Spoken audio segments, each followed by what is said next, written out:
Hi, firstly I'd like to say I hope you're all coping in this strange and challenging time. My name's Jane. I'm one of the co-founders of the Forest School Way, which, as the name suggests, is a forest school club that we run around and in London mostly. Just to say hi to all of our groups, we're really missing you, and we really hope that we can get back outdoors again quite soon on our adventures. But I thought in the meantime what would be really nice, and as a way to reconnect with nature, as particularly as it's Earth Day and it's something that we would normally be doing, is to celebrate the earth and to offer something back. And what I thought as well is we could use items that hopefully most people will have at home, and that's toilet rolls, or the inners of toilet rolls, and some peanut butter and some seeds, because we're going to those people that don't have those items or might be allergic to nuts. I thought we could also use the toilet rolls to fill some of them with materials that birds like to use to line their nests. And again, if you don't have an outside space, you could take these with you when you go out for your exercise, and just find a nice tree that you might pass on a regular basis, and you can just literally slip them onto a branch, or if you want to attach string, you can attach a string and hang it from the branch, and then maybe when you go back you can see if it's been used. Right, so let's get going. So I'll do the bird feeder first. So I'm going to take my inner tube of the toilet roll, and I'm going to take my peanut butter, and we need to smear all of the outside. I like to leave a little edge where I can hold, and keep smearing all the peanut butter around. It does look kind of strange. And keep going until you have that all over your toilet roll. Doesn't look very appetizing to me, but I'm sure the birds will love this.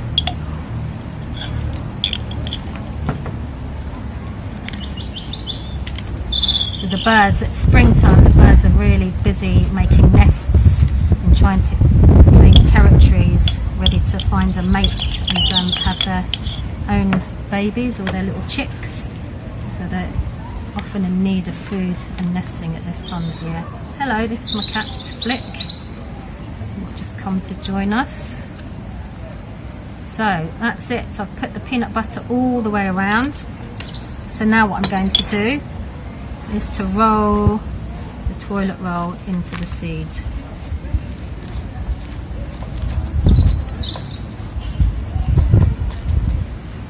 As you can see, it sticks on, so it's covered in seed. And I can either put a string through the middle and hang that on a tree like that, or I can literally just stick that over a branch. I'm just going to leave that there for now. So the second option, for those of you that might not like peanuts, is to make a toilet roll full of all various nesting materials. So I've got different things here. I've got some feathers, nice and soft and fluffy. They'll keep it nice and warm, just like we like to have all our feather pillows and feather duvets. I've also got some wool, which is really nice and warm again, but I've kept it really small because if you keep it long, it can actually tangle around the chicks, and we don't want that to happen quickly. So I've chopped these up quite small to make sure nobody gets tangled. I've also got lots of dry grass here, and I've got some nice small bits of material. So I'm just going to cut some holes into my toilet roll so that the birds can gain access to all the material inside. I'm going to do that on both sides, just cutting like some triangle shapes. I think this is just a really lovely way of thinking about nature and what nature might need, rather than always, there's a tendency with some humans, is to just think about what we might need. We've got quite a lot of birds back here in our garden, we're lucky. I've been hearing lots of different birds singing at the moment, like robins and blackbirds, wood pigeons. It's surprising how much wildlife actually is in this crazy city of ours.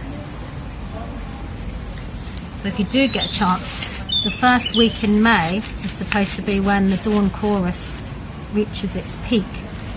So if you can wake up early, it's a really good time to sort of poke your head out your window or go for a really nice early morning walk. I'm just going to stick these feathers in here as well. And I've got nice little pieces of moss. That's always nice and cozy for a nest. And I'll just stick the wool in, bits of material, other bits of feathers. Just stuff it all around.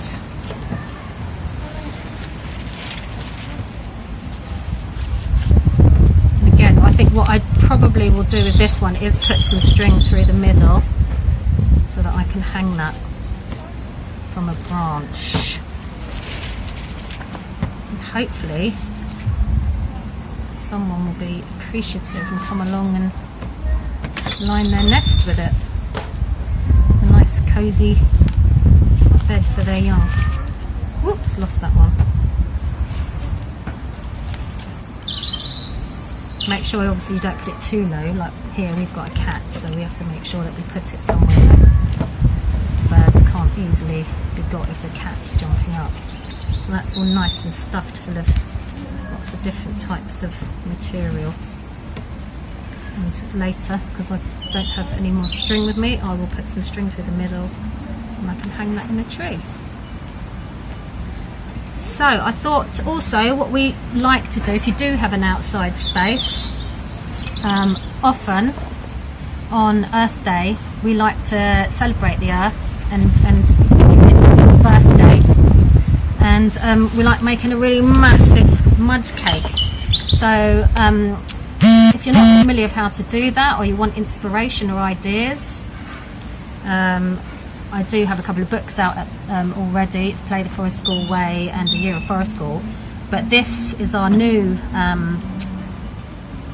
deck that's out. This is some card deck. I hope you can see that. It's a Forest School activity card deck.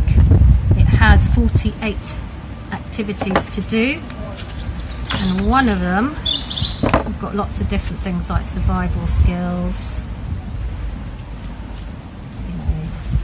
making fires, wild food gathering. We have forest crafts, team games, and connecting to nature. And that will be Earth Day birthday cake. So I hope you can see that. There's some guidance. I'll come up to the camera just so that you can see that. And if you want inspiration, that's another thing you can do. Make a giant mud cake to celebrate the earth, and you can bring out candles.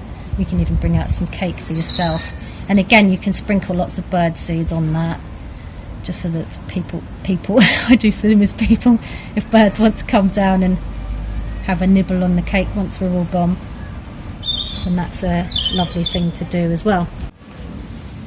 So another thing that I thought would be really lovely as a way of connecting to the earth and holding the earth in mind and giving something back to the earth is this campaign that I found on Earth Live Lessons. I don't know if any of you have been watching that. You can find them on YouTube. And the one that I watched was by a lady called Callie Broaddus. I hope I'm saying her name right. She's a wildlife photographer, but she's also set up a foundation called the Reserva Youthlandtrust.org, and she's trying to protect a cloud forest in Ecuador, but totally funded by youth, and it would be the first of its kind ever in the world, which I thought was fantastic. So you can either donate directly, but if you obviously can't donate or you'd like to do something else, she's joined up with the National Geographic, who are running a campaign called 1 Million Letters campaign, and you could write a letter and say what you love about nature and why we should protect it, and definitely the aim would be at least 30% by 2030. These letters will be taken to the UN leaders for them to look at, but they will also find somebody to match your letter with a $3 donation, which doesn't sound much, but actually $3 does go a long way into helping to protect this area, which I think is lovely. So if you do want to do that, again, you can find more about this on reservaylt.org, or write your letters to P.O. Box 57277, Washington DC 20037.